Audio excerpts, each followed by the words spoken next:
All right. Welcome, everybody. Mhm. Thank you for joining the Tell It Like It Is podcast. I have a very special guest today. I have Kovon. How are you today, sir? I'm well, brother. No complaints. No complaints. All right, Thank man. you. Thanks for being here with me today. Appreciate it. Mhm. Yep. I want to dive right in, man. What you got going on right now? All right. You're making Well, some moves. yeah. Pretty much, man. Right now I got this going on, the Cap Apparel. I just partnered up with a friend of mine's, a childhood friend of mine's, with a rum called Conjugal. Also, what else I got going on? I am in the works of getting back into the music with streams, as far as a vocal producer, songwriter, and wow, I have also some races coming up that I'm supposed to be, you know, getting together, but we got to get these. I got to find out if we're open as far as running in the street. So I had to find out with the precincts and stuff like that. But yeah, man. So I got a few things coming on, just brewing, and it's just timing. It's something that I've been wanting to do for a long time. So it's just all coming to fruition right now. And who are these races under? Well, the races will be under the umbrella that I created as a liaison to Black Men Run. It's Right. NYC Way. And Okay. NYC Way is like the umbrella for all the things that we do, like how we do the Ted Corbett. It's affiliated with Black Men Run. However, it's in conjunction with NYC Way. I like that. Now, we primarily met through Black Men's Run. Right. Can you tell me a little bit about your relationship with them and when you started? I started with Black Men Run back in 2013, actually of October. That happened by me just searching on the web for a group of brothers to run with, because when I first started even thinking about running, I would run along West Side Highway, and I would see all these other ethnic backgrounds running together. Asian, Hispanic, mainly Hispanics. It was like a lot of them that just used to run together. And I had made, just a little joke like, it'd be cool to my god brother that it'd be cool to see a bunch of us running together like that, because you don't see that. You'll see little specks of us here, there, or we're running with other people, but never just us all together. So he said, won't you start something? And I was like, that's a lot of work and responsibility. And at that time, I didn't want to take that on. But when I got home, I just searched on the web, and I said, let me see if anyone's in New York that's doing this. So um, I did search on the web, no one. It wasn't a peep, nobody. But Black Men Run did come up, and I was like, there we go. And it said Atlanta. I said, I was like, Atlanta, Georgia, of course. But I was still curious. I reached out to them via email and asked them, because I saw on their website they had like different chapters. And at the time, it was only Memphis, BMR Memphis. And I reached out to them and I asked them, do you guys have a chapter here in New York? And they said, no, not at the time. So at this time, I was taking my fitness journey a bit more serious. And I said, you know what? Why not? I'll try. I'll try to, get guys together, and most of the guys I knew, you know, are not runners, you know. Um, and where I'm from in Brooklyn, I mean, you had runners, but they were more the collegiate dudes that didn't mess with me. They just did, we just didn't have a lot in common, so to speak. So it was more about calisthenics, pull-ups, push-ups, dips. That's why we do that so much. If Right. from what you see when we do get together. So um moving fast forward, I reached out to guys. I just went in Prospect Park, and I was just standing there one day, just like, hey, I'm starting something new. I made my own flyers, and I was just doing the. But by this time, what time is this? This was 2013 in the cold of October. Yeah, in Prospect Park to be exact. And I would just give out flyers, and the first recruit was Yves Nazil. Okay. Yeah, Yves Nazil, who he was. I saw that he was really like kind of fit. He was doing his stretches and stuff. And Yves, man, he first gave me this look like, "What you pitching, brother? What you doing?" But I told him it was on the up and up, and it wasn't about any fees or anything. I'm just trying to put brothers together and just do something for us by us. It wasn't about race or anything. It was just something, a camaraderie, something to create for us to bond, like that. So he jumped on board, and he was pretty much like my first coach, captain guy, because I had no clue about anything about stretching, how far to run, how long to run, any of that. So once that took place, I started just taking pictures on my own, and that became a thing. And then next thing you know, Black Men Runs saw, the founders saw, Ed and Jason saw what I was doing, and it was different, you know, because they never saw no one do it in the way that I was doing it, in terms of recruiting people and just the whole marketing and promoting it that way that I was doing. So it just became a word of mouth thing, and then we just stayed consistent. I created this slogan, anywhere we go. And believe me, there was days I was like, I don't want to go, but I had to do something to, just show brothers I was serious. So this was primarily in Prospect Park you started?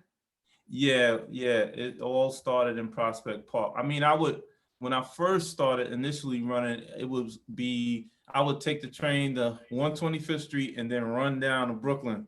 That was what I would do. But then I started running in Prospect Park. I was avoiding that hill. That's what I was doing. And so what was the defining moment in the group coming together at that point? I would say it happened really fast. It happened really fast.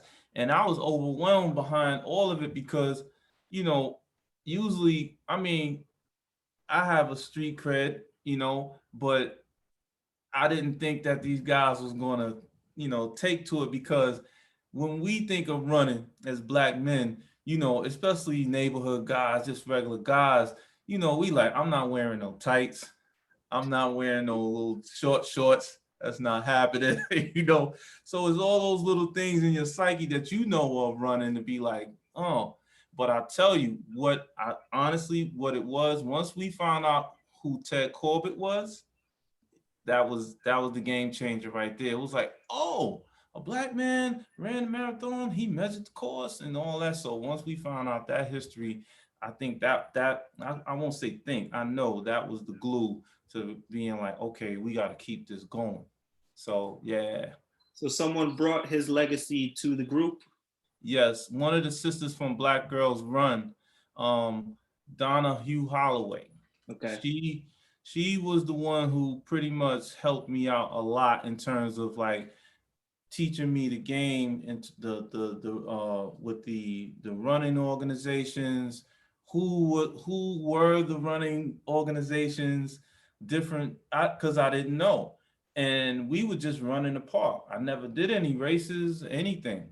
So at this time I was pretty much intermediate. I could do over 4 miles, 5 miles. So she said, you need to come to this race and you need to do the Ted Corbett. Mind you, it was freezing. And the first year we did it was 2013. And we were out there like, man, what are we doing? And it was cool. It was more so like wow, a learning lesson for us, like a history lesson, because we were like, had no clue about this man, and what he's done and what he's contributed and things like that. So guys was like, hey man, let's keep it going, let's support it. And once we found out about medals, we was like, all right, yeah, we like the medals. You like to get your reward and stuff like that. But yeah, I would have to say, you know, thank you to Donna for that, because she helped out a lot. So, how many people came to that first one? It was, we always have this number. It's always seven. It's nothing less than seven ever. It was seven of us when we first did that race. And now, it became like 7 to 10 to 15, now like 30 something. So, I mean, when we first started, it was just seven of us that went and we ran that Joker. And some of us, weren't ready for that 9 miles, but, guys still did it. And I saw during the pandemic, you guys had some event as well recently. Ted Corbett event recently. Yeah, well, it was mainly virtual. However, we just put it out there if, anyone wanted to run, just to run in a park together collectively. If you wanted to, because some people need to run with another person in order to execute those amount of miles. Right, right. And so we just set up an invite, like for everybody, women, whoever, just come and run with us as a collective. And that was just was that. It wasn't nothing like an actual race or anything. So 2013 BGR was going strong, and they Yeah. helped pulled you up. Yeah. They were very helpful in that time, especially the chapter in Brooklyn. They were very helpful. But Donna, she's from the Bronx, but she was very helpful at the time. That's when they were like run. They were everywhere. I mean, some of them are still running, mainly out of state though. The chapter here in Brooklyn, if they are active, I don't see them much, especially with everything going on right now. But Right. I am still in touch with quite a few of them. Mhm. Um, what's your connection? Did you ever meet Ted Corbett's son? Yeah, that was when we. Okay, I don't want to jump too far ahead, but yes, we did meet Gary Corbett, because there were other run organizations before me that were honoring him, and I just took it to the next level. And they were like, okay, um, did you talk to Gary? And I was like, I didn't even know he had another sibling. So, or a son or anything like that. So I made it my business to contact him via email. And I expressed to him how much, is very important to me to continue his dad's legacy. And, does he mind that we continue it, or help or contribute? And he was very open about it. And he was like, wow, he was very excited the fact that we were younger guys and we were willing to continue his dad's legacy. And we weren't ultra marathoners or runners like that. We were just coming into the game. We was all novice. So yeah, once I reached out to him, we built a strong bond. We actually call him Uncle Gary now. Okay. Mhm. So how has the club been up through the years? Well, the club has been strong. It's gotten stronger, in terms of like other chapters outside of New York. At one time, it was just us in Atlanta being the heartbeat, because I noticed when traveling to other cities, they're not, they're more spread out than we are. So they're not as active. You'll have maybe one or two guys that come out, as opposed to, we have more of trains and things like that where we can meet in the middle and Right. connect with each other, as opposed to they have to drive. They live in counties and stuff like that. But you know, it's gotten pretty strong now, to the point where, there's record numbers in every city now. It's just not one. So it's really going strong. The apparel campaigns, just everything. Even the founders have more of a presence now. So it's been good. Now, you said that at some point you felt like you wanted community. You saw that it existed. Where do you think that personality within you? Where did that stem from? Well, I mean, I grew up in the old Brooklyn, and old Brooklyn consisted of, you look out for your brother, you know, regardless of what, you just stay true and you stay solid to that individual. So I think from those principles and older guys just taking me under their wing, the ones that taught me something instead of, trying to have me do something else negative or anything like that. I did have a lot of positive older guys around me that instilled a lot of principles, integrity and things like that in that nature. So those things stayed with me. And I was always told, like, listen, be a man of your word and stay solid and be genuine. So I made it a thing where when I started the chapter, I always have a little pep talk with each individual. Like, listen, you are responsible for once you come into this realm right here. Once you cross this line and you put that shirt on, you have to stay true to that because everybody's watching and you know how it is. It's like you're a black man, so immediately you can't be smoking, drinking, talking about, oh, not bad, black men run. Like, you can't do that, bro. You have to stay true to this. So um I would say that, guys really respect that. And, also I do have experience with being in the Nation of Islam. So that all intertwined, it's like I just like to keep the ranks tight. I think community is very important. And Yes. that's one of the things that has kept me glued to running, Mm. is realizing that there's a bigger community there. And Hmm. for a long time, it's really been important for me. Now, Yeah. you spoke about old Brooklyn. Is Hmm. there a new Brooklyn? Yeah, there's a new Brooklyn. It's funny now. You see people running everywhere in places that they usually didn't want to run or they would avoid, and I welcome it. I'm not mad at all about it.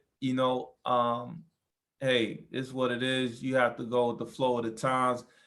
I have love for everybody. All I just ask is that, our people get something out of it too.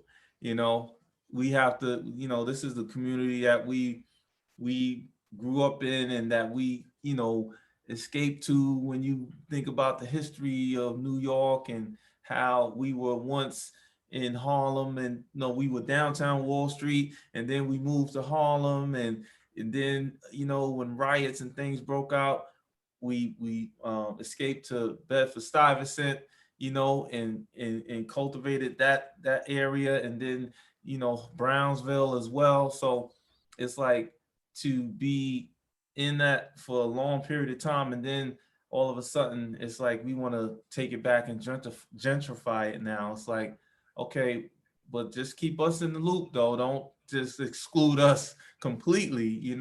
So, but the new Brooklyn, I mean, it's like now when we run, it's like, hey guys, as opposed to not even, well, we didn't run in old Brooklyn, but before the whole transition happened, when we first started, I remember one night, Wednesday night, that's when we first got the hoodies, and we would run Wednesday evenings. So, a lot of the run groups that were in the park or people that run in the park were already established.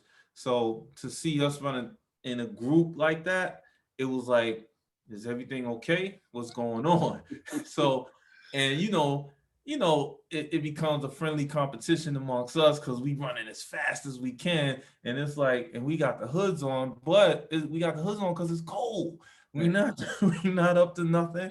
So, we running in hot cotton. We got the sweats. We don't have on running apparel. So we look like a mob, but hey, what's going on? I'll never forget this one woman. She stopped dead in her tracks and did like this. and was like, what's going on? And we were just running. And then fast forward to today, it's now, hey guys, I'm glad you're here. I feel safe. You know? And we don't even trip. We just be like, wow, that's interesting how, it's changed. And I know for a fact one of the main reasons why is because when there were women running in the park, especially sisters, we would make sure they okay. We would hang back, you know, and so that I'm sure must have spread word of mouth, like, oh, these guys out there, and crime rate went down too at that time when we were out there. Right. So it was like, okay, yeah, and then that built relationships with law enforcement. We've never had a problem with any law enforcement. We never got stopped. None of that. It's all, if anything, it's always like, "Oh, y'all okay? Y'all good? All right." You know what I mean? So it's been good and smooth, since the transition. Building community and taking care of your community, you're looking around. Your presence has reduced crime. It's not just a dark, lonely park. Now you got the lights on, and you Mhm, making a positive noise, and mhm. um, criminals have to go somewhere else with that Right, energy. right, right. I mean, because we not gonna stop and pull out our cell phones. You know what I Right. mean? That's not happening. So it's like, all right, hey, you ain't gonna want no problems like that. You said something interesting about being moved out of Wall Street then up to Harlem. Can you say a little more about that? Well, the history of when slaves um were in, they had the African, I don't want to, Burial ground? yeah, burial ground in the Wall Street area. We settled there long time ago, and it was the, what are they, um what is the community from Amsterdam? What are they called? Dutch? The Dutch. The Dutch were in Harlem. That's where the actual word Harlem is from. It's a Dutch word. Right. So the Dutch moved up to Harlem. I hope I'm getting this right. I know it's in that vein, but we were down in Wall Street area, and then when white people started setting up businesses and things in that nature, there we moved uptown. We Right. moved to Harlem, and then that's where the whole Harlem Renaissance and everything came to life. So that's what I mean in terms of that. And but at the time of the riot, it was a big riot that happened in the early 1800s. That's when they moved up to Harlem, along with going to Bed-Stuy. Right. Yeah, and that's how we cultivated both of those areas, and nobody wanted no parts of it Right. because it was garbage land to them, no real estate or anything like that. But once we got there and we started doing what we do, and it became like prime real estate now. So it's like, hey, I can take this brownstone. It has nice architecture still. The beams are strong. You know what? Y'all don't let it go to waste anyway. So all the elders, they done either moved down south or passed on. And now it's like it's up for grabs. So they came in, swooped in. But I feel like, I'm sure a lot of others feel that we should have been more included with the process. You know, and there were a lot of things in place to help rebuild the community in terms of the negative narrative that was going on in Brooklyn and Harlem. So yeah, I mean, that's a little bit above what my beliefs and things that I know of, but I'm sure there was things in play that was able to reconstruct along with the transition with gentrifying, so that it can just match, and mesh together. Well, history repeats itself. Mm, And you're saying at one point, nobody wanted to be in this particular place. hmm So that's what that's what the poor people get, the stuff that Mm-hmm. nobody else wants. And Mm-hmm. then when people with money slowly but surely saying, hey, we actually do want it, then the poor people have to take a few steps back. Mm-hmm. And like you said, it went from lower Manhattan up into Harlem, down Mm-hmm. into Brooklyn, Yeah. and now they're coming for that. Yeah. And because where I grew up at in Brownsville in Brooklyn, I mean they're building a condo there, you know, Crown Heights. I mean that was a heavy. That's a known heavy Caribbean. I mean, you could be prime example. Me, for instance, I have a friend, a family who is Trinidadian. You couldn't tell me, I wasn't Trini. When Labor Day came around back in the days, I was waving that flag, jumping, jumping, jump. I was eating rice and peas, all that sorrel, all I'm doing everything. So that it was cultivated heavy in your heart. So it's like, man, with everything that's going on now, I just look at it like, wow. I mean, those people who had money but didn't see the value of buying the property and just paying the taxes on it, and then you had the Jewish community, they would walk around in groups and just jot down notes. We didn't understand what they were doing at the time, but they were buying property in groups together. When you have 5 or 10 people, $50,000 ain't much. You Yeah. know what I'm saying? So that's what they were doing, and they just held the property by paying the taxes for years, and then next thing you know, boom! It's like they knew the game plan, and we had no clue.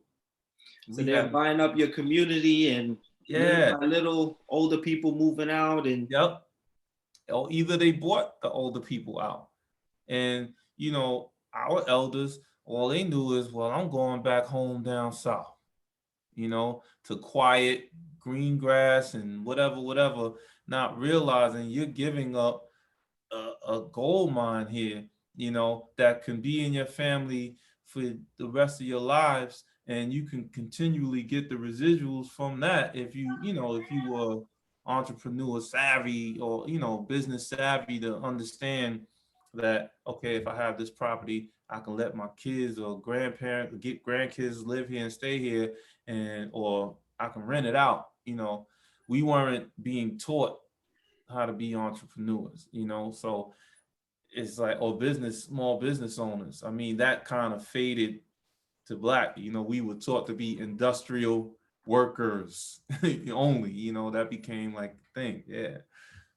so we've seen it happen. It's happening now. Mm-hmm. This is that group economics. Mm-hmm. This has affected the Black community. Like growing up, you grew up in a different Brooklyn Mm-hmm. than is there now. Mm-hmm. Like, how do you feel? What are the children getting, you think, versus what you got coming up in Brooklyn? Mm. Um, I have to honestly say, I mean, I'm going off of what I see. Your experience. Yeah. Um, they're not getting much. They're not getting little to anything.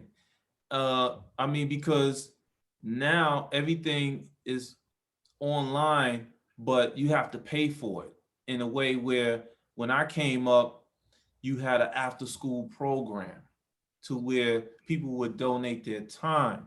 And even if you did have to pay for it, the funding was there to cover their expenses and things in that nature, to where they were like, okay, I'm being compensated so that I can survive and I can live.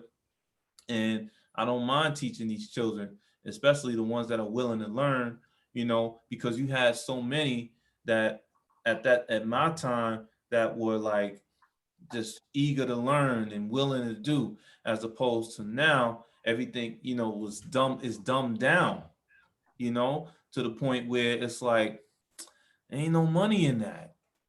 Ain't no money in that. And then you gotta do this and you gotta do that. And it's like, but and it makes they create these things where it's a false narrative, like there's a lot of red tape. And it's really not. Because if it was, you wouldn't have people like Elon Musk, you wouldn't have people like Bill Gates, and these guys are guys who they didn't, I mean, I don't know all of Elon Musk's story, but a lot of these guys didn't finish school.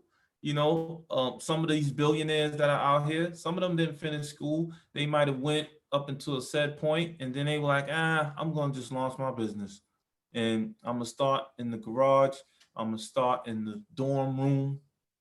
Mark Zuckerberg. So I would say that they're not getting what I got. I think I got the tail end of those community centers that you know offered those work programs, how to be a carpenter, a plumber, stuff like that. I remember that. They don't have that no more.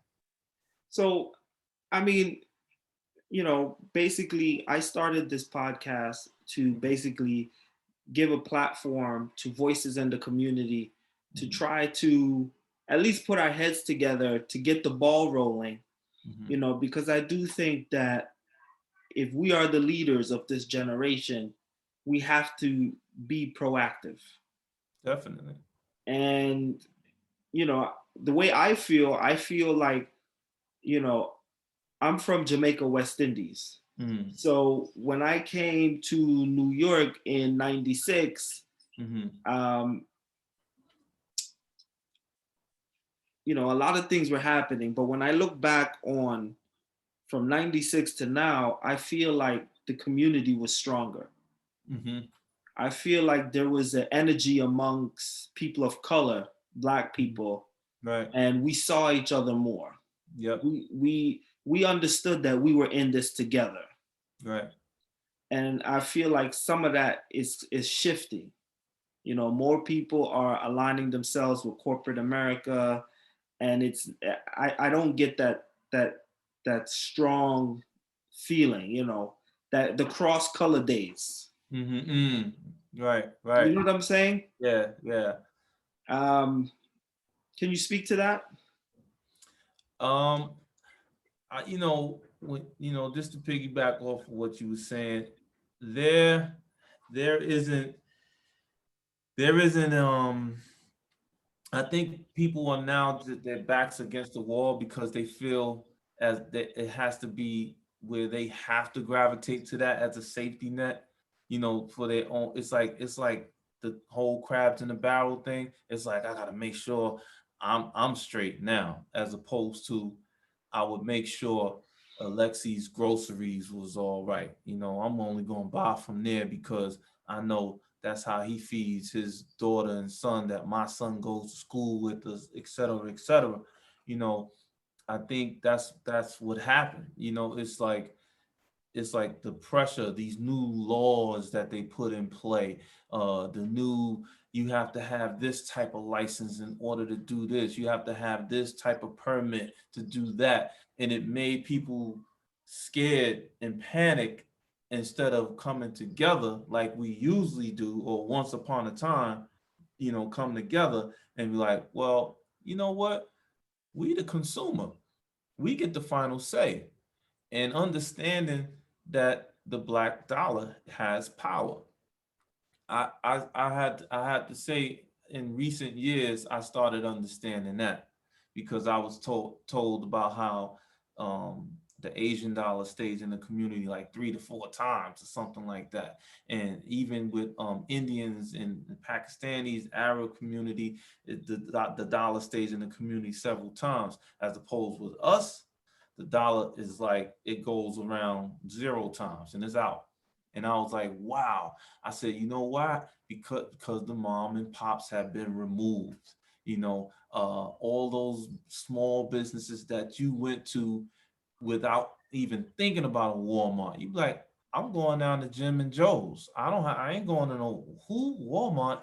I'm not going downtown to the big city shop area for what? I can go to Miss Mary's because she has the nice, good natural herbs, homegrown or stuff. I can go to Mr. James because he has the chickens and the watermelons. You know, Once that was removed, that opened the floodgates for everybody to run to these other corporations, Kmart, Walmart, the big distributors, fulfillment centers. And then now it basically took away all the small businesses. And now it's like it created the, I say, the fear or the panic to where everybody was like, well, I gotta do what I gotta do. You can't beat them. I might as well join them. I'm gonna sell my whole 4 block store radius that I had in my family for whatever amount of years, and I'm gonna go and pack up and go to Florida. Just give it all away. So basically, a lot of it we gave away, and then they swooped in, and that created a whole nother thing to where we just became like, we're not going to be self-reliant no more. We're just going to go straight to whatever they're giving us. And that's that, I believe, in my opinion, what has happened. And it killed the whole community too, that closeness, that bond. I mean, I definitely feel it. You know, I don't live in the city right now, but Hmm. you know, I think it's larger than just New York City. Oh yeah. It's something going on across the nation. Hmm. Um, so what kind of steps do you think we should be taking to? Well, I will say this. I wanted to add on. Um, since I would say since this pandemic has happened, it's kind of brought it's kind of bringing that back in terms of that do for self community base to where now you see more people being innovative in terms of trying to create another stream of income, but really it's not nothing different from what we did years ago. You have that person, like for instance, this with the clothing for me. You asked me what else I was doing. I'm about to do CMOS. So I mean, because I've been doing it on my own, making it for other people, but I've never put it out there. And now people in my ear like, dude, you should be doing that. I know you do other things, but you should be adding that on too. So it's created it's created that innovative thing and that entrepreneur, that mindset to be like, you know what, let's get back to what we did in terms of taking care of ourselves, because the jobs were snatched away for a couple of months. Nobody had any income. We were dependent on government assistance. So now it's like, hold on, I know how to fix refrigerators. My dad did teach me, and I still have that in my DNA. I know how to do such and such or whatever. So, farming, planting, that's something, since when we were slaves, that was something that we did that cultivated this land to date. Right. Far as for medicinal purposes, down to agriculture, all the things that we have today, rice grains being braided in your hair, brought over here, so, and just all those different practices. So I have to say, I see this in Flatbush mainly. Again, that whole Caribbean. I think the Caribbean community still, that's embedded. You Jamaican, that's something that's done back home. Even down south, it's just something that I'm gonna make my own honey. I'm gonna bake my own bread. I don't want that bread because I want white bread, but that has artificial nutrients in it, and that's not good. And you want natural bread, you go. So now it's bringing it back. However, I say now we should be thankful in a way for the pandemic, because it has made you be like more self-reliant. So I want to say that it's slowly coming back. But to answer your questions in terms of taking the steps, what steps we need to take, we need to really get back to just what we call the home economics. My wife said something to me, because I had an idea, and she was like, "Well, it starts in the home. It starts with your children first. You have to, make it a natural practice." Which ties into this whole thing with my name, Cap, with the whole Kaptain code broken down to the acronym CAP: knowledge, attitude, practice. So whatever you do is you retain the knowledge, you take that knowledge and that attitude and you make it a daily practice, you know. So again, going back to when I was younger, the principles, just tying that all in, and it has to be instilled with the kids first. I mean, that's the only way it's going to work, because we are set in our ways, some of us, and we're like, listen, I'm just worrying about my family and I don't have time for that, you know and now you have to pick and choose who you feed the information to, because you might get a smart aleck comment like, don't say nothing to my kid, don't, so it's like it's very tricky. And you have to, I would say, in terms of the steps, those who want the knowledge or those who want the help, the information, talk to them first. And I think from the actions and the consistency, like how I did with starting Black Men Run, for Black people is more visual. We have to see the consistency, and we just have to see us doing it to where it's believable too, without some type of ploy or something going like segue, like, I'm running for president, by the way. Yeah, so come, you know what I mean? It's not none of the shucking and jiving, just straight up, listen, y'all, hey, I have this course being taught at for 1 hour, you know, come through, bring your child. If you got a 9-month-old baby, okay, whatever, take them outside. We got to get back to that, as opposed to, well, it's only for this kid and that kid, or it's only for that person and that person. Because sometimes, these teenagers need it too, mainly because we give up on them ages 12 to 19. I say 22, they still considered adolescents. Shoot, let's take it even further. All of these 20 something year olds is considered teenagers, because I say maybe when they turn 28, they start getting a little maturity going on, where they be like, okay, I have to implement some type of structure in my life so that I don't fall to the wayside, you know, and um, so I'm going into this whole the cap thing. When you were asking me what I was planning to do and what was my goal, Mhm. this is not just a brand to just uh have a clothing line, the typical, I wanted to recreate those principles that I was taught, you know, and with that, I want to reach out to a lot of the kids that are like inmates, youthful, the youth offender guys, the guys that juveniles, that's what I was looking for, juvenile guys, that don't have no out, because they're very impressionable. They don't have situations where they live in environment is not being, is not productive.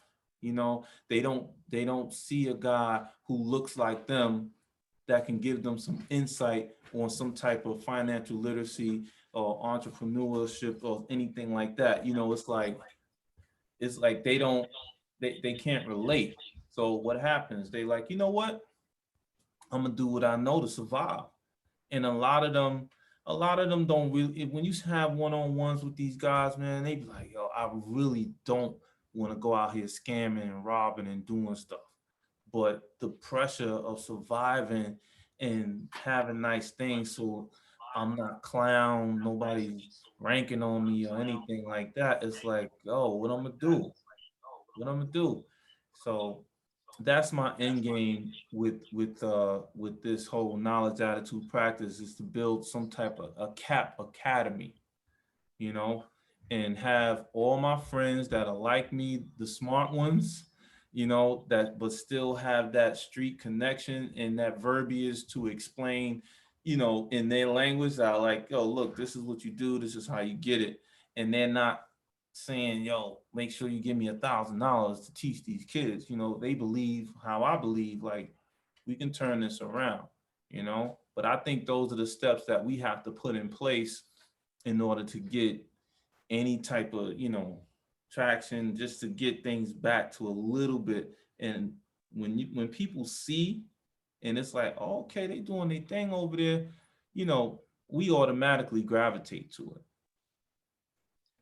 I think you're saying that you're seeing some idle hands, it. and you want to get involved and make those hands productive, Yeah. and they need the guidance. I'm very concerned about that as well. You know, I find that there's a lot of people out there with diplomas, with degrees, who have jobs, but they're not doing that well. No. So there's so many layers to this, because if you have a job and a degree and you're not doing well, imagine somebody without. Right. And Right. it's across the board. And like we said, New York's getting more expensive as it's being gentrified, Mhm. and those pockets of poverty, they're getting more and more isolated because they're losing their support system. Yeah, and This it also it that creates crime. You know, it's a real tricky thing, Alexi, and I know you understand this, how, that we have to keep the cops employed, so we have to have a set amount of criminal activity going on, so we can't let them just be, we can't have too many cameras in this area. Let's leave some out. I mean, and I strongly believe in some of these things are very strategic, you know, and it's like some things you like, what, but damn, what can I do to like, what can I do to help, and it's like those are the only things you can do is like grab those that are willing to listen, and I call it a punk moment, to where you like, you might be that street kid, but you really like, you got to listen to your inner mind saying, you know what, I don't care what they say, I'm going over here and get that job and do what I need to do. I'm going over here and they might laugh at me, but I'm going to create my version of resistance bands. You know what I mean? Out of something that you'd be like, wow, how did you do that? So like, yeah, I've been doing this for years. And there's so many stories like that. Look how many black kids that's been innovative throughout the years that we don't know about. That are part of building things that you'd be like, wow, I didn't know a black kid was even involved with that. Yeah, he was the one who created the part that connects to the battery or the motherboard or we have a lot of smart kids and very innovative too. I mean, to create drums out of you know plastic containers and stuff like that, or cell phone holders and stuff like that. Like, we've been doing this stuff with hangers and stuff like that. We've been innovative, but a lot of times kids are scared because they don't want to be shamed. Right. But yet they don't have the person with the degree that's willing to be like, listen, this is how you do it, because the person with the degree is like, well, I went to school for 8 years. I'm not gonna waste my time on some knucklehead kid that's disrespecting me and stuff like that. But again, it goes into how you communicate with that person. I believe that sometimes you do have to be a little tough and separate the knuckleheads and be like, look, you want to be stupid? Go ahead, leave. Don't leave my classroom. Don't come here. Why are you here? Why are you here? Because once you give them that I don't care attitude back, it's like the same energy. You become a mirror, and then it's like, oh damn, I can't even disrespect this teacher because he giving me the same energy. So now, and once that person sees, you saw movies, plenty movies, those stories be true, where their friends are now interacting and progressing and doing things, and they on the outskirts, and they mess around to be the smartest one out of all of them. Right. But because they felt they had to be something other than to be accepted, now they like, damn, I should have had my punk moment and just been like, you know what, I'm gonna do this with y'all. I'm not going to try to be cool. I don't want to be accepted. But it takes a certain OG or person that they respect to really say, look, man, listen, forget this, go do that. And I say OG meaning offering game, not the original gangster, because all the gangsters ain't here. Right. you Let know. me ask you this. How can someone get in contact with you for all the things you have going on right now? They can contact me at New York NYC at gmail.com or at Captain Cole, Captain underscore Cole on Instagram. And Captain is spelled with a K. It's a backstory to that. One of the brothers that run with me gave me that. They actually gave me that name. I was my real name is Kovon Flowers. You know, out of respect, they call me Captain. You know, so I Well, received you've my been the flower. New York captain. Huh? You've been the New York captain. Yeah, but I wasn't calling You myself wasn't Captain. claiming it. Yeah, I wasn't claiming it because I just it wasn't about the title for me. Exactly. It just Exactly. it just was about, hey man, listen. At the time, my health wasn't the best. I had high blood pressure through the roof, to where I had a subtle stroke before I started running. I was 280 pounds.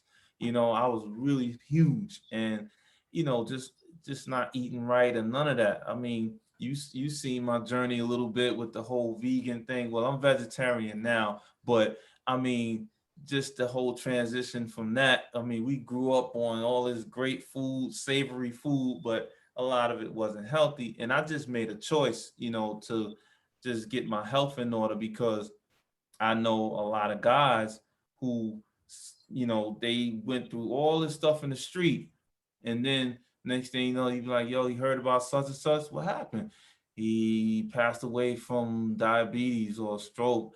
And you like, you're kidding, and he was only 34, 31, 29. You like, really? That's insane. So those were the game changers for me. And I just was like, hey, I might not run marathons no more, but I'm gonna take my health a bit more serious. Give me 1 second. Yeah.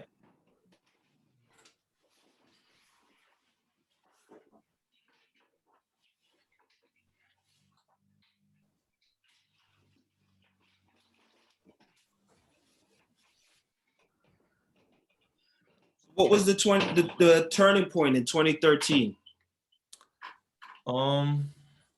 Well, I say a little bit before that. It was 2012. Um. When I had that little subtle stroke on the train, and how I knew it was a stroke when I made it to the hospital. Um. They told me, I had plaque on my arteries, not a lot, but it was enough to cause the situation when I was on the train. I was just sweating really bad, and I paused, and it was like a feeling I never felt before, man. I mean, my face had these little needles in it. I'm like, what is going on? And I got off the train. That's when we still had the stands, on the platform, and I just drank a lot of water, and that helped me to calm down because I started panicking. And all I kept saying was, I am not fainting. I'm not fainting on this train. I'm not fainting on this train. And I made it to a Harlem Hospital emergency room, and that's when they did they just found out, and it was like, yo, you need to chill out with the fried food. Your pressure's through the roof. You have like a little bit of plaque. I'm like, what? So I was like, okay, that was enough for me. I just went cold turkey. Like literally, I just was like, I'm not eating Chinese food no more. I'm not eating crown fried no more, because that side breast and that apple pie was my favorite. And I was like, oh man. And at first, I didn't have the support at first. My family thought I was crazy. It was like, so you not gonna eat mom's Thanksgiving? I'm like, yeah, I'm gonna eat, but I'm not eating that, and that. And it was like, I don't know how to cook for you no more. They made it like it was so hard and difficult. But I'm like, and then when I did the research, I'm like, this is the original way that we ate. We ate of the way of the land. We didn't eat all this other stuff until we became Americanized. We didn't eat this stuff. And then if we did eat it, we slaughtered it. We cleaned it. Now it's sitting in a warehouse collecting all, and then they injecting it with all these hormones and stuff. It's like, well, since when a chicken leg was that big? You're like, I'm like, you look at a chicken, it's not that big, and then next thing you know, you wondering why you got a 12-year-old looking like he 22 with facial hair. You're like, huh? Like, yeah, you think? So How long have you been vegetarian? well, I started out like I said, I went cold turkey. I was vegan for about 3-4 years, right? And then I did the raw vegan thing. But I found it challenging when I was traveling work. It's just hard as far as meal prep. It's really hard. Even with being a vegan, it was hard. So I was like, all right, I gotta deal with this more on a reality base. And um I started back to eating fish. So, and every now and again, I'll eat some grilled chicken. Every now and again, but it'll be me in the house. I'm preparing it like that. When I go out to eat, it's pretty much vegan. To answer your question, I'll say it's been about 10 years. I've been staying true to it, because you'll know when I'm not eating right, because that Cap up there eating all that I other. find like my system's so sensitive now. Yeah, Once I go off the plan, yeah, I just blow up right away. yep, Like same two here. days, that's all I need. That's all it takes. Yep, 2 days, and like, whoop, you like, what happened? It's like everything is null and void that you work so hard to not do. You You gotta, know, yeah, you gotta be on it 7 days a week. Yeah, I call it powering up. I call it I tell the kids and everybody like, did you power up today? Because oh man, perfect example, CMOS, right? My friend who's from Trinidad, when we were kids, teenagers, his mom used to have. I used to be like, what is that gel? What is that? You know, before because I make mine in the blender. I don't boil mine, so she would give them gel like that's disgusting. It looks like to me. You know how you let baked chicken sit and the grease turns, gets a little soft and everything in the refrigerator. And I was like, mm-mm. I was like, he was like, nah, you gotta eat it. You gotta eat it. It's good for your system. It's 92 vitamins. He's telling me all this stuff at the time, and I'm like, dude, you should take some Formula 44D, and that'll straighten that right on out, and some Tylenol. I'm ignorant. I don't know, but When you're yeah, young, you think you live forever. you, man, you sure enough do. I mean, after a while, I slowed down with the mileage, and because I started experiencing those little aches and pains, and I always said when I run, if as I continue, I don't want to experience that to where I have all those aches and pains and ailments like some runners I know. So I said I'll dial it back, because I don't think running should be painful. You know, I think it should be to take care of yourself, you know, stay consistent and things in that nature. But to be painful, nah. I mean, you're not getting a check for it. It's about longevity and good health and fun. Especially when we out there, we see each other. We ain't seen each other in a long time. We catch up. We just talk about different things. So that's what I feel it should be. Now you mentioned the nation. Oh yeah, yeah. Nation of Islam. Um, just to tell you a little bit about my backstory, man. I was at one point, I say around 17, 18. I just was trying to find myself. I was the kid who was I had to do what I had to do to survive. I was the oldest of two, my brother and my sister, so I had to hold it down. So I'm in Brownsville. I'm surrounded by all the projects. You got the Shotters, you got everybody. In '90s, and it just was crazy. So it was like you wanted to be the good kid, but you couldn't. You just couldn't. It wasn't allowed. And that pressure turned me into not a monster, but it just turned me into somebody I wasn't. And now I'm like, I started learning how to box from one of the older brothers in the neighborhood. And that kind of kept the wolves up off me because it was like, oh, okay, know how to fight. And then, it just took me into a whole nother path. And I just wanted out. I wanted out. So I met this brother around my way, who was in the nation as a kid. And we used to talk about the whole 5% thing and, the original man and things like that. So he gave me the lessons. I used to study them, and, I would study them all the time. And I gravitated to that, because I was like, wow, this is different. I would go up to Harlem to the rallies. I wouldn't say nothing because you had to be sharp. So, but I was always inquisitive. And so I would say in my late 20s, I wound up going to the Nation Islam school. To the mosque number 7 in Harlem. And I would go to Muslim study classes. And I got all the way to the point, I didn't get my ex, but I would suit up and, I would do whatever community work as a FOI and stuff like that. I never sold the papers though, but, I was very entrenched in it to where I was this close to taking my ex. I still know a lot of the brothers. And like I said, those principles I adapted and they just become a part of you because there are, despite what, some may have belief wise, the principles definitely add structure to you, especially once you experience what it's about.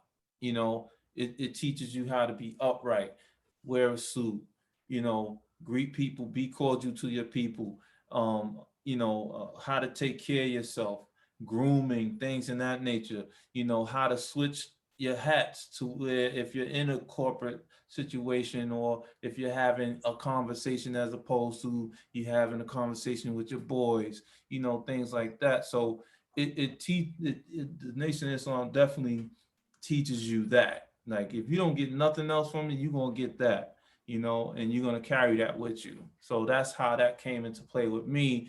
And then with Black Men Run New York City, I basically transitioned the same principles to those guys to where I have the conversation with them. Me and Toussaint, Toussaint.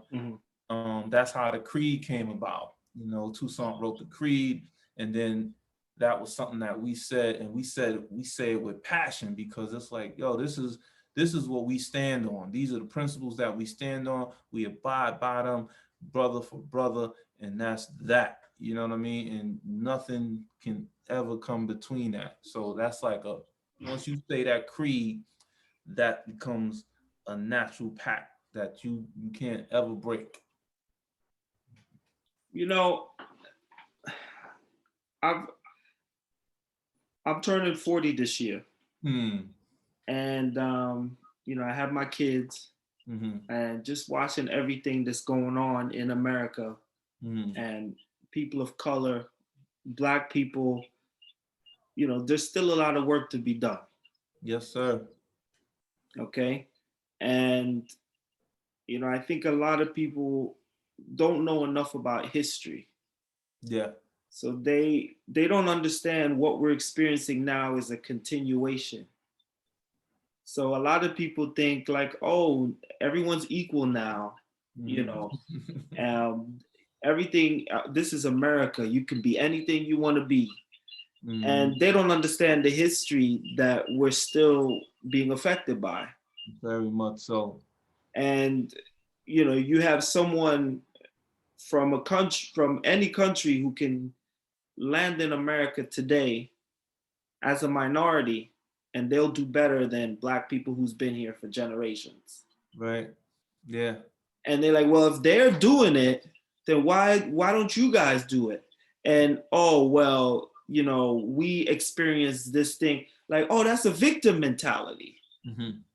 Now, do Black people have a victim mentality, or is something holding us back?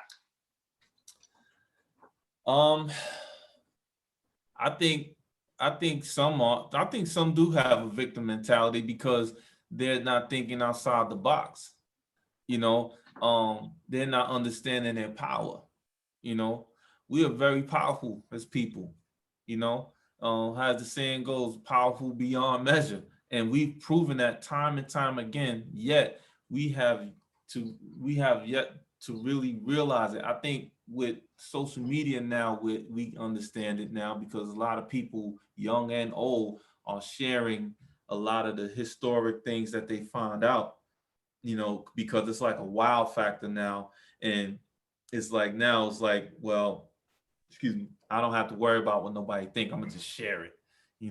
Some people is content and it's trendy, yet they're getting the message out of it, you know. Um, However, we still have those who are not, they just not getting it, and they're just like, look, go to work, get a job, go to college, go to school, get a job. And it's like, I don't know about that. Me personally, I don't teach my kids that. You know, I was taught that mentality. That's an old school way of thinking because at the time, that's what it was. It was like you get a job, you do what you need to do for your family, you get your pension, whatever that whole thing is. I'm like, no, I want to do what this guy did. How is it that he created Apple and he is a billionaire 3 times over? Like, explain that to me. Because I can't rap, so I can't rap. And then even the rappers are not making their full amount of money. So, I'm trying to stay on track. But the whole concept, man, is you have to you have to be like, look, you want to learn, this is what you need to do. You want to go and work for 40 years and still be complaining about how you don't want to be there. I'm tired of this job, I can't stand this dude, or all that. Get a product, believe in it, and go all out. Act like if you were broke, like it's the act like As, if you as about bad to as you want to home. breathe. That's right. There you go. There you go. That's it, man. I mean, that we have to get back to that belief system. You know, yes, there's God, no doubt, but you still have to believe in yourself. You have to believe. I think that's one of the main things that we have to recreate, build, and hone in on is the belief system, belief in ourselves as a people that we can make this happen. Whatever it is that you want to do. You know what I mean? But at the same time, you can't be you can't be like, look, it's the white man. That is dead. That Because there's ways around it. Because like you said, you have Juan coming from Mexico with a straw hat on a boat or however he got over here, and he's making it happen. True story. I found a delivery guy's wallet, right? And I was looking in the wallet to find if he had any type of information because he had like a couple of $100 in there. And I know if that was me, I'd have been like, please give me my wallet back. And he had a train pass. Metro card, excuse me. And I'm looking at the receipts he had for MoneyGram, and it was like 7,000, 8,000. So I was like, oh shoot, I hope I ain't find no cartel dude stuff. I'm up here being ignorant. I'm like, yo, I hope this ain't no cartel dude. He gonna kill me if I right. Lo and behold, this kid is sending money, this amount of money back home to his country where he's from. Because I put two and two together. I said, wait a minute, I'm like, a delivery guy's making this amount of money? So you know what happened, right? I wound up doing Uber. So, I'm like, wait a minute. If he can make this amount of money by sacrificing, trying to be fly, being in the know, because that's our problem. We have to be seen. We need that validation. Like, yeah, we still living good though. We don't like to make sacrifices anymore. And Right. once upon a time, you know, where you had Mr. Charlie, he worked really hard to put his daughters in college and they all became nurses. He sacrificed everything. He died with maybe 1.2 million in the bank. And you know what I'm saying? You hear about those stories with the elders, and you like, well, wow, they had all that money. What they do with it? They sacrificed because they had a plan. Unfortunately, things didn't happen in the way they needed to, but sometimes it does go to a good situation, sometimes it don't, you know. But to go back into what you were saying, um, yeah, there are people that have the, oh, I don't know about all that. I feel it's the negative mentality that, like, when that comes about, and even in conversation, I just block that out. I just totally block that out because I personally believe anything is possible. It's just how you strategize. You have to strategize in a way where you like, this is gonna work. I don't care. I don't care, it's gonna work. Because when you look at the history of these guys who are now billionaires, you like, wow, they weren't, some of them didn't have trust funds. Some of them really built from the ground up. That's right. They built from the ground up. I was very impressed with Elon Musk's story on how he created PayPal and then sold it. It was something he created. I think it's PayPal. He created Yep. something Yep. like that. And Full I'm like, PayPal. this dude was young. Right. And I'm like, wow, that's a brilliant mind. He didn't steal an idea. He really was, like, he's a very calculated kid. It reminds me of my son. My son, we call him, we nicknamed him What If, because he's into science and stuff like that. And I'm happy with that because I purposely, structured his life to where he would not experience what I experienced coming up. So I'm like, you want to wear sketches and be the nerd? Nerds are cool. Nerds are billionaires now. That's right. Nerds are in. So That's I'm right. like, be the Nerds best. run the world. That's right. You be the richest nerd there is. So, I teach him, like I said earlier, it starts with the home. You have to instill that structure in the home and that belief system in the home. Like, a lot of times we know kids, they interested in one thing, then they get bored. It's fine. It's gonna happen. They're kids. I feel like that's growth. It's like, well, I'm not interested in that because I think what this is, I can do better. I don't push the whole college thing. I push, you can educate yourself and learn your craft and master your craft in college, retain that information in college, and then build off of that. That's your education in terms of that. But don't just go to college to be like, I'm gonna go to college and then work for Morgan Stanley, or I'm gonna go to work for Citibank. No, don't do that. Don't do that, because my parents told me that, and it didn't work. So, and I'm like, don't believe the hype. Basically, it's like, those people who believe that they gotta work a 9 to 5. That's the only way you're gonna succeed. Then you're gonna be poor, straight up. So how do I get my hands on some of that rum? Oh, well, right now, this I'm the ambassador for it. So how that came about, like I said, my family friend, they own the brand, right? It's their mother's recipe, right?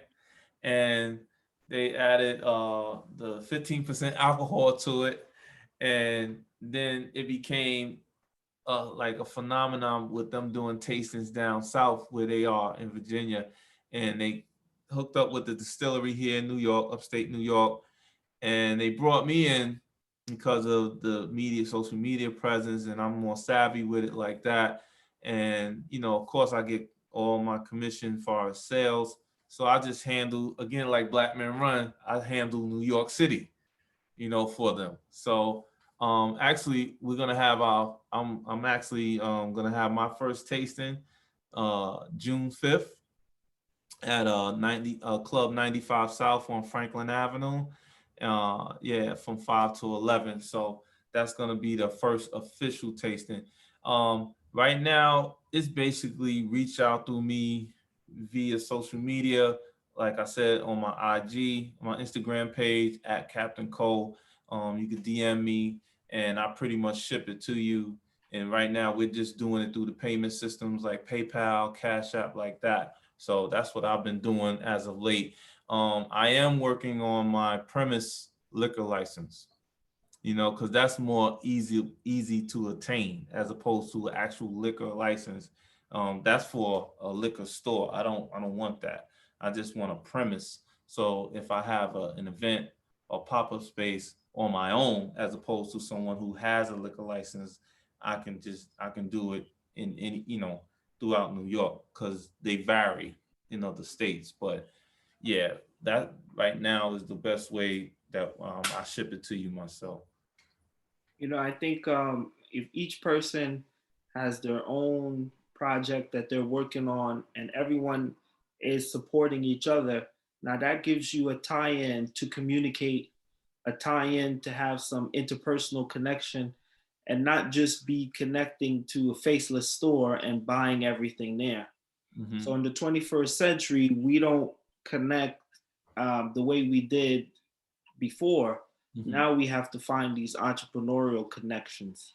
I think it's important to have people building things that the community needs Hmm. so that we can rely on each other. And like you said, keep that money circulating within the community.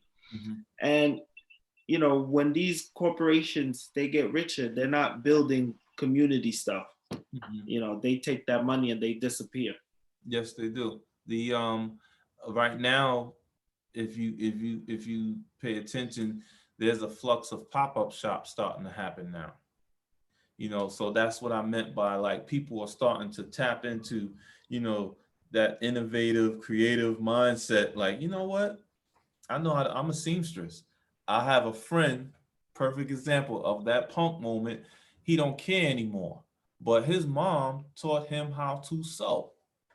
And I found out from his son, he's like, yeah, my dad made this sweater.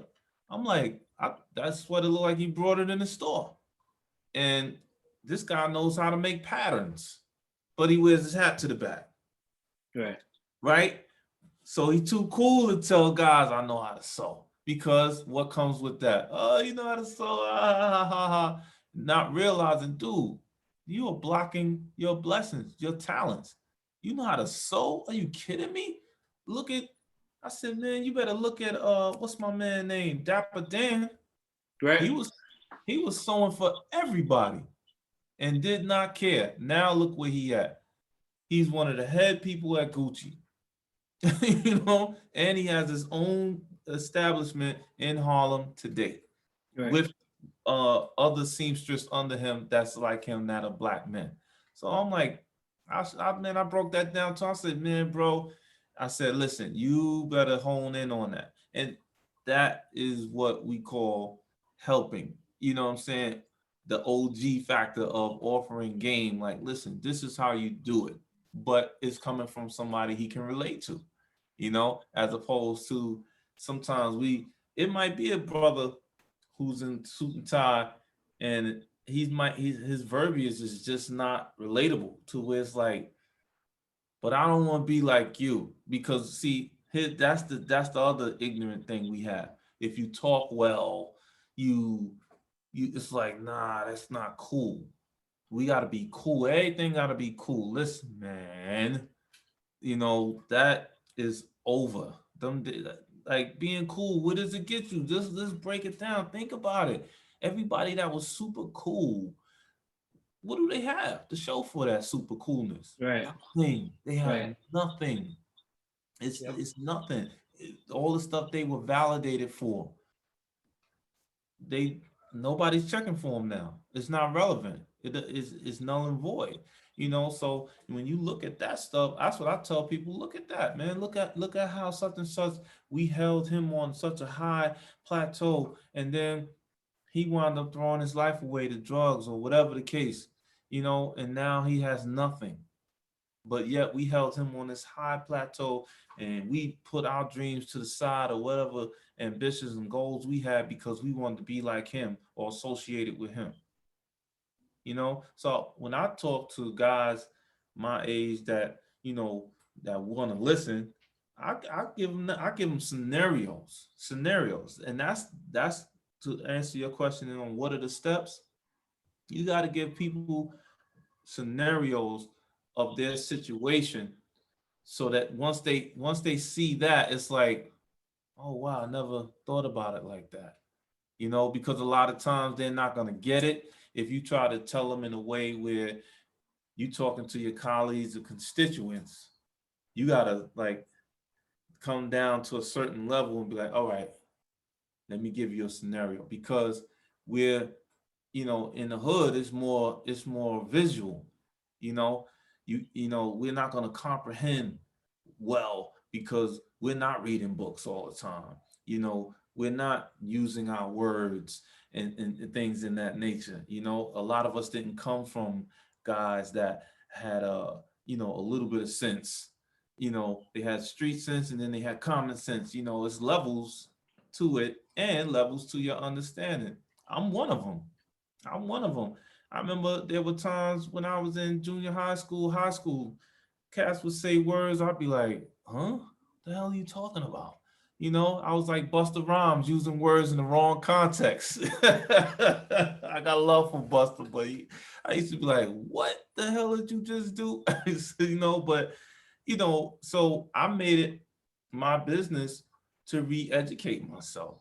I started reading the books. I was like, I don't care what nobody think. I'm gonna read this book. I'm gonna learn, and I'm gonna learn that dictionary. I'm gonna get them words, and I'm gonna learn. And I'm still learning. I'm always seeking knowledge. I'm not afraid to ask questions. If I don't know something, I'm like, when you say that, what do you mean? You could think of what you want of me, but I'm gonna know and understand it to the point where I'm gonna master it. Where you be like, oh wow, this guy asks questions. Because a lot of times people, they like, oh shoot, this guy's asking questions. That's why I never got that record deal, because I asked questions. It's like, so if you give me, if I do a song with you, you just gonna give me money? I thought they get publishings and stuff like that, residuals. What's up with that? Oh, no, no, no, don't worry about that. Oh, then, no, no, no, we ain't doing this song. Like, no, brother, it don't work like that. So I never signed any deals because of that. But again, I was blessed to have people around me. I've always had that guardian angel, man. I truly believe that, man. I've always had people around me to be like, chill, Cole, don't do that. But I listen too. So you gotta be, you know what I mean? I listen, and I've always had good instincts, so that's how I always avoided that real danger too. So just to tie it all in, I think those are the things that have to be put back in play. However, you have to be the one willing to step up to do so. You know, I mean, you're not gonna save everybody, but again, if you get one ear, you never know how many others you're gonna get with that one ear, because that person might speak highly of you and be like, "Yo, I know this guy, man. He told Each one me." reach one. There you go. There you go. So that I feel can be a great process into helping reach, those of the masses that need to be reached in the community. But the pop-up shops is definitely happening. They're becoming very, very popular to when, to I believe that's going to help just keep it, circulating somewhat. If not, it's like you said, it's still a lot of work, but that is because that's happening now because of the pandemic, because a lot of people still don't have no real streams of income. Like their job is like maybe, every now and again, some people are able to work from home, but a lot of people don't have no access to no real money like they used to. So they're downsizing a lot. Yeah. Well, more streams of income, that's very important. Hmm. Yeah. Yeah, Yeah, man. man. Is our black men are they running? Are you guys meeting now? Yeah, at one point, some of us were not meeting, just respectfully for, our loved ones and family members. Um, but now the numbers have picked up in terms of guys starting to come out more. Um, but like I said, we still practice, the distance out of respect, you know. Like when we after our runs, we normally fill ourselves up with, green juices and stuff like that anyway. So, and then, we talk to one another, we check on one another, to see who's running outside of, the group runs, which we have twice a week, Wednesdays, 7:30 p.m. and Sundays, 9:30 a.m. at Prospect Park. So yeah, we're still running. The numbers have picked up, and so far, thankfully, all the guys have been, good, and their families are good. Nobody's had no deaths or anything like that. So guys are staying true to the practice. Just taking care of themselves. Yeah, man. I definitely need to get back out there myself. Hmm. It's been 1 year isolation. Hmm. Everything's been canceled. I just booked, the race in Atlanta? Oh, you gonna go? Yeah, I'm gonna go to that, man. I'm still back and forth. I want to go. I want to go. I want to go down there for two reasons. I want to go down there as a vendor, and I do want to participate in the race because we normally do it every year. You know, so I haven't. Well, I spoke to some of the guys, but I'm waiting to get like a confirmation. Are we going as a group? Like, what's the deal? What's going on? So, because a lot of us have created our little small businesses on the side. JP with JP Mission, one of the other guys, Tom, with his original man apparel. We also have the magazine now, Mid Stripe magazine with specs. Jesse, and what else is going on? And that's all under the NYC Way umbrella because respectfully, we couldn't do it under Black Men Run organization because Black Men Run is a separate entity by itself. So I wanted to, because of the way the guys support me and support the brand and help spread the word, I wanted to create something to where it can be a universal platform, to help them because we have one of the other guys whose wife sells wedding dresses. Pantorial is the name of the brand. Very successful. She started off small when nobody was checking for her. We have another brother his wife makes cakes. You know, my wife, she does healing circles. For Black women. So that umbrella was created. So I want to go down there with those to introduce to Atlanta. So I'm trying to find out what we doing as a collect. Is it going to be a collective thing or am I just going on my own? So I want to do it though, and Tess is a great friend of mine too. So I want to support her. You know, but yeah, it's a great event. Also, this will be your first time going, or First time, man. I haven't been to Atlanta. oh It's man, long overdue. it's a great experience because you get to see all of us, a lot of people you connect with on social media, you see them in person. It's just a good feeling just to see all of us just together. You know what I mean? Just it's like all of Black runners. I mean, you got other ethnic backgrounds as well, but it's majority us.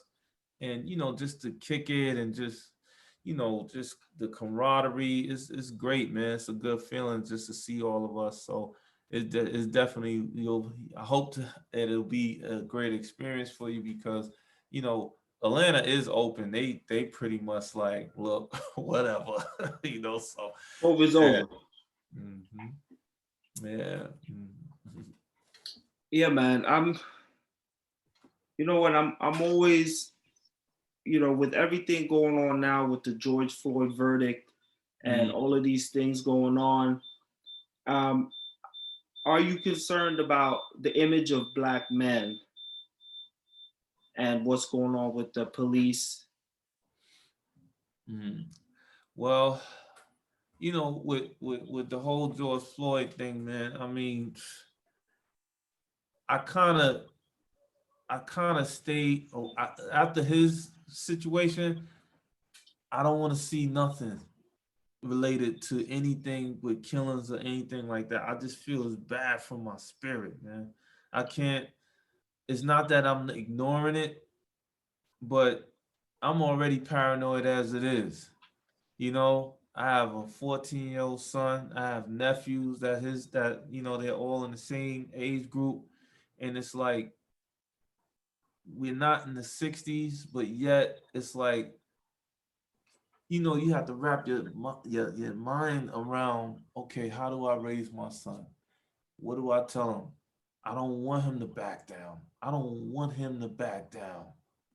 But yet I have to teach him how to be, you know, without feeling like taking away his manhood or his boyhood. Like how like I just try to stay away from it, man. I do address it so that we can have an understanding of knowledge on how to be around it. Yet, like far as the visuals, I I just stay away from it in terms of that, like social media stuff like that. I don't post it like some people do, and just weigh in on it over and over and over again.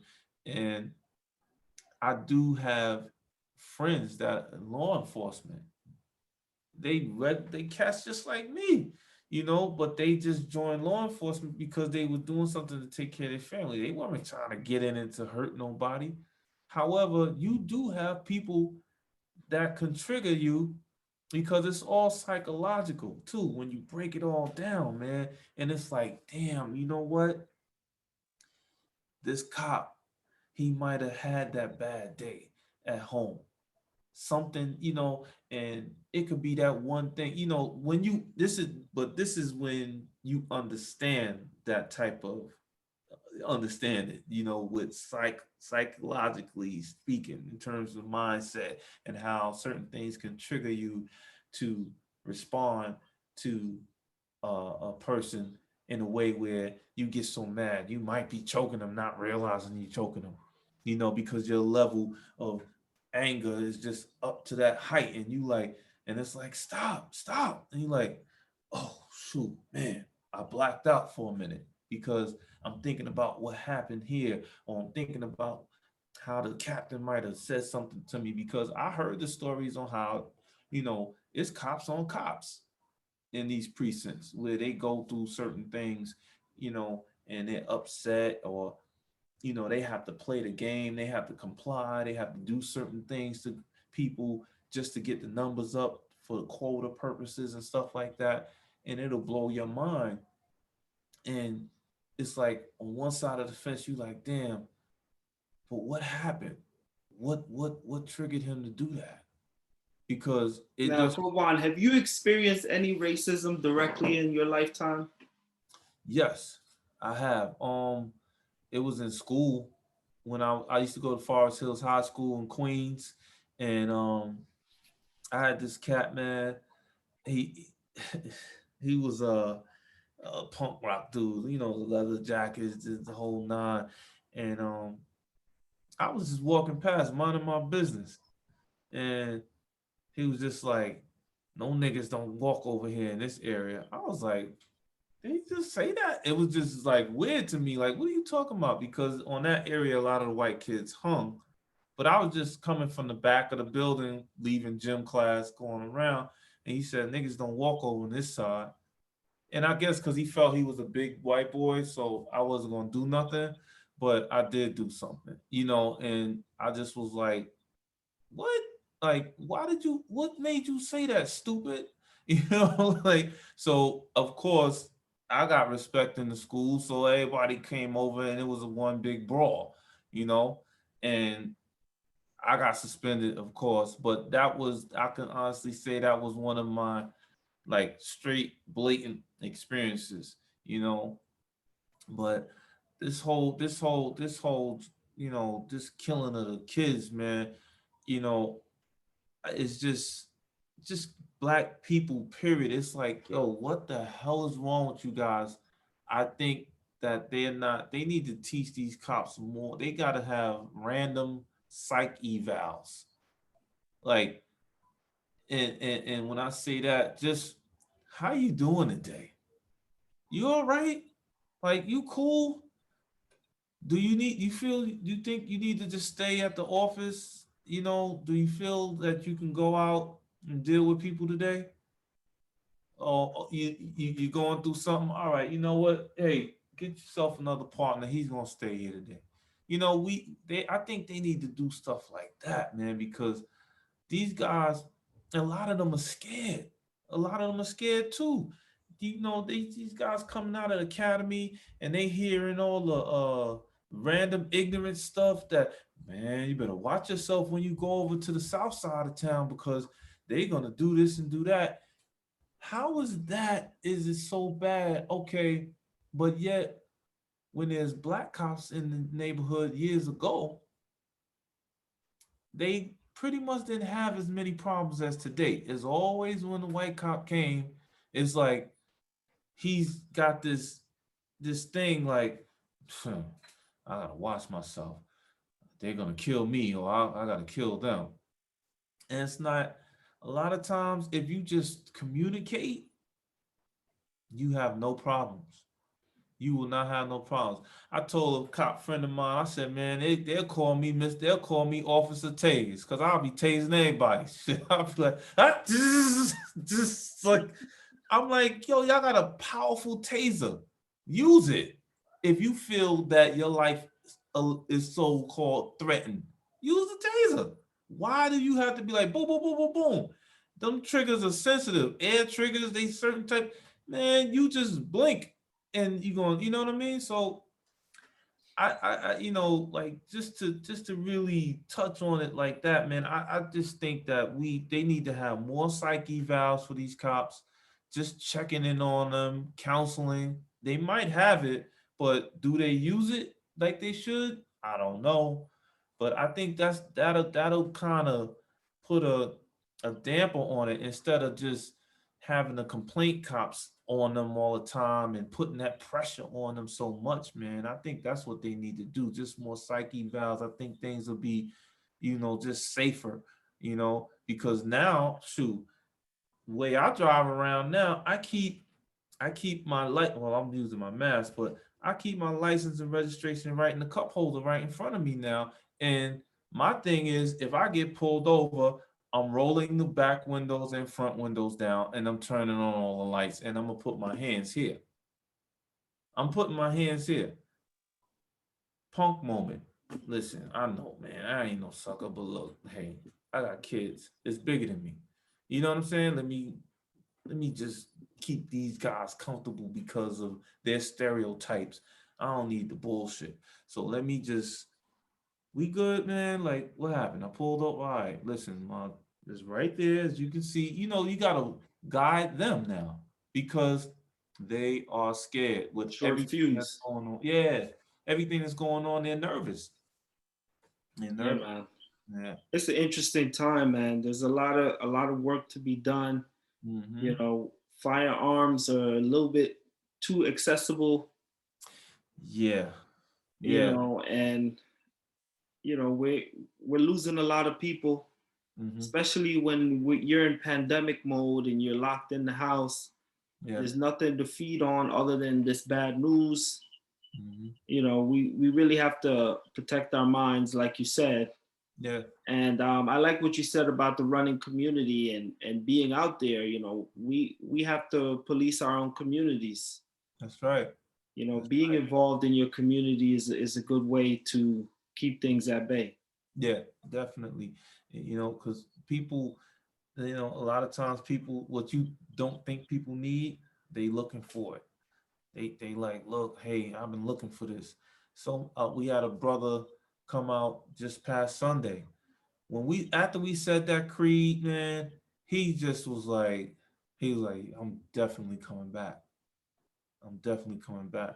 Cause it's when a brother, any brother, I don't care who you are, when you come amongst like-minded individuals, especially if you're feeling like, yo, I just want something.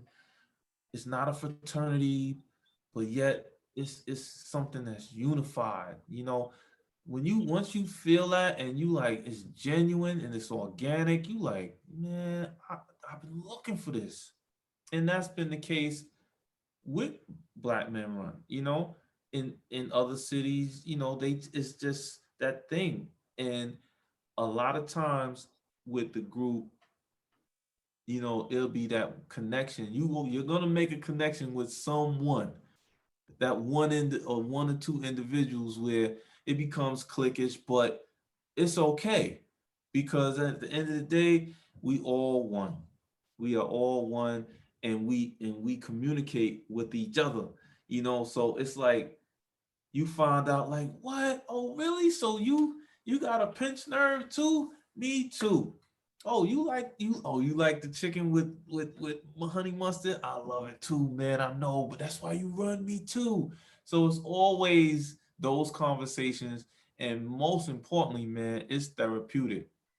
It's oh man, a lot of times you will find yourself just listening to a cat talk because he might have some marital issue or relationship issue, or he's just stressed out. We had a brother that he had what you call that where you experience like I can't even think of it. Oh man.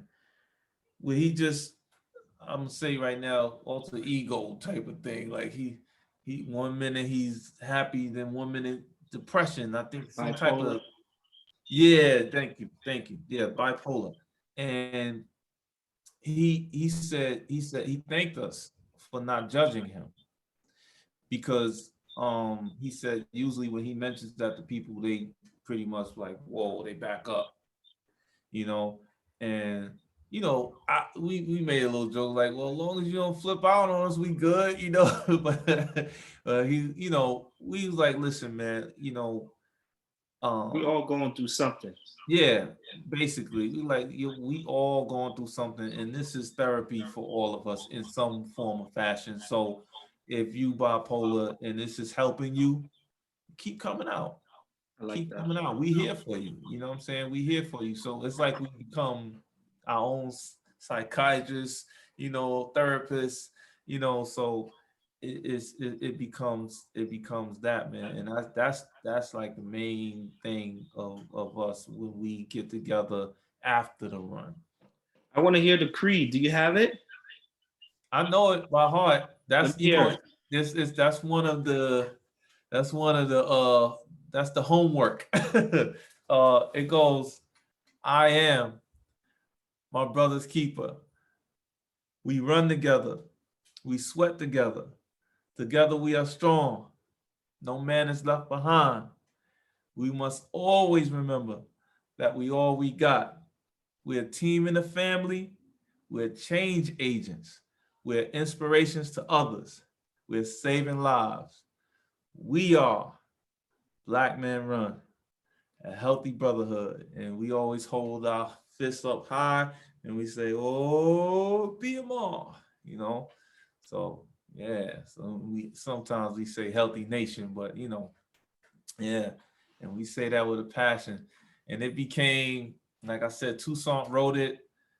I say 2 years into Black Man Run because he came into Black Man Run around 2015 or so. I say I say 2014, the year and a half after, we just got started, and he wrote that creed, man, and that's been it ever since. Yeah, we end each and every run like that. Kovon, I really want to thank you for your time today, man. Really No appreciate problem. everything, man. No problem. I appreciate everything you're doing in the community, and I'm gonna try to link up with you more, and we can continue to do some projects, man. Yes, sir. Yes, sir. No And doubt. I'll definitely be reaching out, man. Okay, man. I appreciate it. Yeah, man. I appreciate your time today. Thanks for coming on. It's Mhm. been great. All right, brother. Yeah, man. All right, peace. Peace. All right, peace.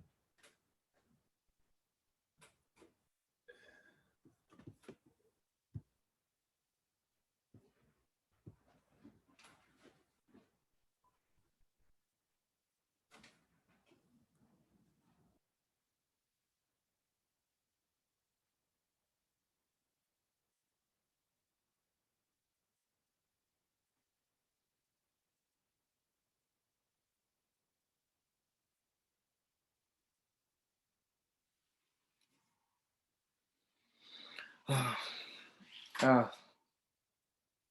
thanks for Kovon for coming on, man. It's been a good meeting. Thanks to everybody for sticking around this long, and glad to be here. Thank you, guys. Thank you, everybody.